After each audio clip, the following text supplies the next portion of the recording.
জলাতঙ্ক নির্মূলের জন্য প্রাণীর প্রতি মানবিক হওয়ার পাশাপাশি মানুষ এবং প্রাণীর বিভাজন দূর করার তাগিদ দিয়েছেন মৎস্য ও প্রাণী সম্পদ উপদেষ্টা ফরিদ আক্তার। বিশ্ব জলাতঙ্ক দিবস উপলক্ষে রাজধানীতে আয়োজিত অনুষ্ঠানে তিনি বলেন, যে কুকুর ও বিড়ালের কামড় বা আঁচড়ের মাধ্যমে এই রোগ ছড়াচ্ছে তারাও প্রাণী জগতের অংশ। সচেতন হলে এবং প্রাণীদের প্রতি মমত্ব বাড়ালে জলাতঙ্ক অনেকাংশে কমতে পারে বলে মনে করেন তিনি। এছাড়া 2030 সালের মধ্যে বাংলাদেশ সহ বিশ্বব্যাপী জলাতঙ্ক নির্মূলের যে লক্ষ্য নির্ধারণ করা হয়েছে তা পূরণে সরকার কাজ করছে বলেও জানান উপদেষ্টা।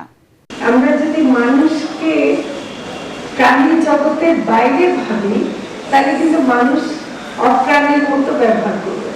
আসলে কিন্তু মানুষ প্রাণী জগতেরই একটা অংশ মাত্র। কুকুরের আর আমরা কেউ পার্থক্য নাই। আমরা কিন্তু কুকুরও একটা প্রাণী জগতের একজন, আমরাও তেমনি প্রাণী জগতের একজন। তো কাজে আমাদের মধ্যে একটা ভালো সম্পর্ক তৈরি হয়।